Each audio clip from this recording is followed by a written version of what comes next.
अस्सलाम वालेकुम स्टूडेंट्स, बिस्मिल्लाहिर्रहमानिर्रहीम। चैप्टर नंबर 4 का रिमेनिंग पार्ट जो है उसको पढ़ने लगे हैं हम। क्वेश्चन नंबर 5 से स्टार्ट करते हैं। When do you need to see a doctor? हमें कब डॉक्टर के पास जाने की ज़रूरत होती है। You need to see a doctor if the wound is not healing और you notice any redness, increasing pain, drainage, warmth और स्वेलिंग। ठीक है, अगर आपको कहीं दर्द महसूस हो, जलन महसूस हो और सोजन वगैरह, तो आपको डॉक्टर के पास जाने की ज़रूरत है। What should your first aid kit consist of? First aid kit जो है आपकी वो किन चीज़ों पर मुश्तमिल होनी चाहिए? उसके अंदर फर्स्ट एड बॉक्स होना चाहिए, बैंड एड्स होने चाहिए, elastic bandage, gauze, adhesive tapes, antiseptic wipes, safety pins and tweezers, scissors, latex gloves, calamine lotion, clinical thermometer, analgesic tablets जो हैं ये भी होने चाहिए। और What is the importance of the knowledge of the first aid in crisis management? इसकी first aid जो है किट, इसकी क्या इम्पोर्टेंट है? We cannot deny the importance of knowledge of first aid in crisis management as it is related to the safety of our life। ठीक है, हमारी ज़िंदगी की जो सेफ्टी है उससे ये बहुत गहरा इसका एक लिंक है। हम इसकी अहमियत को नज़रअंदाज नहीं कर सकते, डिनाई नहीं कर सकते। We can save the life of the seriously injured person by getting the basic knowledge of first aid. तो किसी भी ज़ख्मी शख्स को जो है हम बड़े नुकसान से बचा सकते हैं अगर उसको फर्स्ट एड का नॉलेज दिया जाए। Which kind of wound usually requires stitches? तो किस तरह के ज़ख्म हैं ऐसे जिनके अंदर जो है हमें वो कांटे टाँके जो लगाते हैं ना, स्टिचेस, वो लगाने की ज़रूरत पड़ती है हमें। If the wound is deeply enough to see the fatty tissue under the skin surface it requires stitches. अगर ज़ख्म बहुत गहरा हो और नीचे से जो आपको जो है स्किन के नीचे से टिश्यूज़ जो हैं वो नज़र आने लग जाए तो आपको क्या करना चाहिए, फिर स्टिचेस करवाने चाहिए। और मोर ओवर मज़ीद ये कि if the wound is 1/4 inch deep it requires stitches. ठीक है, उसके अलावा इसकी एक और पहचान है कि अगर 1 इंच गहरा हो गया ना ज़ख्म तो फिर भी आपको क्या करना चाहिए, स्टिचेस करवाने चाहिए। Read the first aid process of cuts and scars. Put the relevant information in the graphic organization showing in sequence। अच्छा जी, कट एंड स्कार्स, अगर आपको कोई खराश वगैरह लग जाए तो आपने जो चैप्टर के अंदर वो पैराग्राफ पढ़ा है उसके अकॉर्डिंगली जो है ना एक सीक्वेंस बना के इसमें लिखना कि उसमें आपने क्या पढ़ा है। Stop the bleeding, clean the wound, apply an antibiotic, cover the wound, change the dressing, watch for science of infection. ठीक है, तो ये इस सीक्वेंस से जो है चैप्टर हमने पढ़ा, तो वो सीक्वेंस जो उसके अंदर पैराग्राफ्स हैं वो इस तरह से सीक्वेंस हैं, तो उनको इधर लिखना है। अब आगे चलते हैं कि जेरंड्स और इन्फिनिटिव्स के बारे में बताया गया हमें, और हमने पहचान करनी है कि जेरंड और इन्फिनिटिव क्या हैं। तो इसके बारे में 9th क्लास में भी काफ़ी आप लोगों को बताया गया था, और इसको दोबारा से देख लेते हैं। जेरंड मैंने आपको बताया था कि कभी भी जो ING वाली फॉर्म है, वर्ब की ING वाली फॉर्म, उसको हम क्या कहते हैं, जेरंड कहते हैं। लेकिन उसमें एक और डिफरेंस भी था कि अगर ING वाली फॉर्म कुछ हेल्पिंग वर्ब्स हैं उनके बाद आए तो फिर ये जेरंड नहीं होते। ठीक है, अब वो कौन कौन से हेल्पिंग वर्ब थी वो मैं आपको बताता हूँ।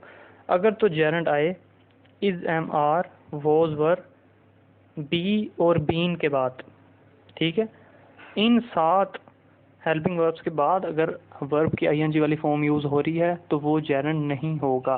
मिसाल के तौर पर नीचे लिखा हुआ है सलमान इंजॉयज प्लेइंग टेनिस। अब देखें, प्लेइंग से पहले is, am, are, was, were, be और बीन का इस्तेमाल नहीं है। ठीक है, तो ये क्या होगा, जेरंड होगा। अगर इससे पहले इज, एम, आर लग जाता, Salman is Salman is playing tennis, is playing आ गया तो इसका मतलब है कि ये जेरंड नहीं होगा।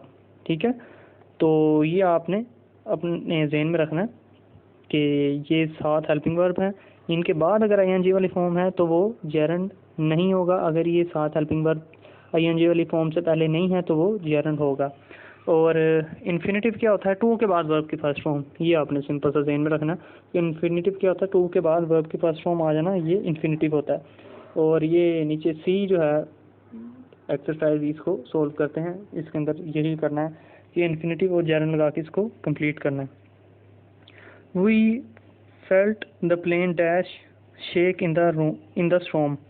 तो इधर क्या आएगा, शेक से क्या हो जाएगा शेकिंग, और शेकिंग क्या होगा जैरन। I have always disliked smoke, I have always disliked smoking, ठीक है, मुझे हमेशा से नफरत रही है स्मोकिंग से। तो स्मोकिंग से पहले इज़म आर का इस्तेमाल नहीं हो रहा, पीछे शेकिंग हमने पढ़ा उससे भी इज़म आर वॉजबर बी और बीन का इस्तेमाल नहीं हुआ, तो लिहाजा ये दोनों क्या हैं जेरेंड है।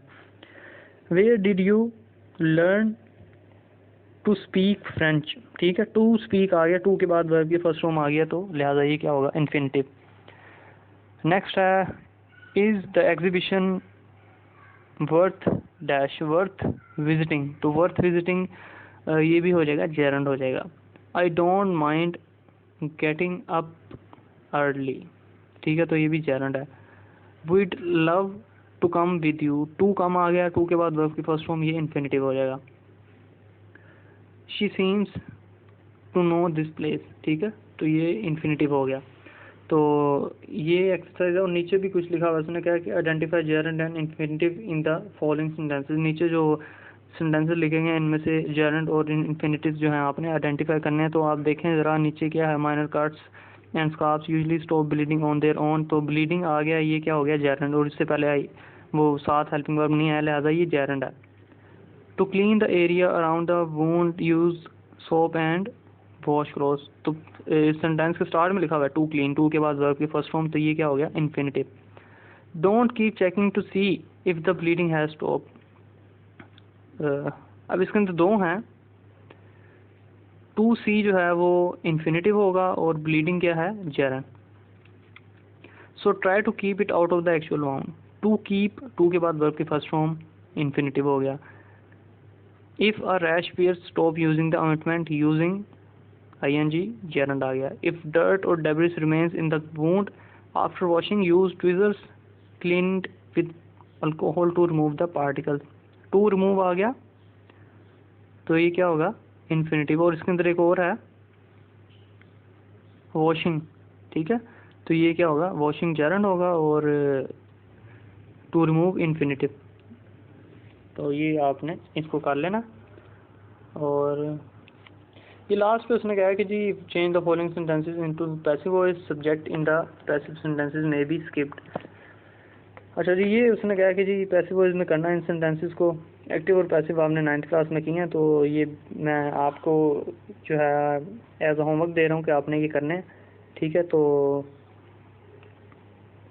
एक आधा मैं करके बता देता हूँ। इस तरह you must put out all smoking materials, तो जब इसको पैसिव वॉइस करेंगे तो क्या होगा all smoking materials must be put out by you, ठीक है, मस्ट है इसका। जब हम पैसिव वॉइस करते हैं ना ये मॉडल वर्ब्स का, तो इनके बाद हम बी लगा देते हैं जब इनका पैसिव करना हो। जिस तरह शुड है तो शुड भी हो जाएगा, कैन बी, कुड भी हो जाएगा, वुड भी हो जाएगा, तो इस तरह से मस्ट।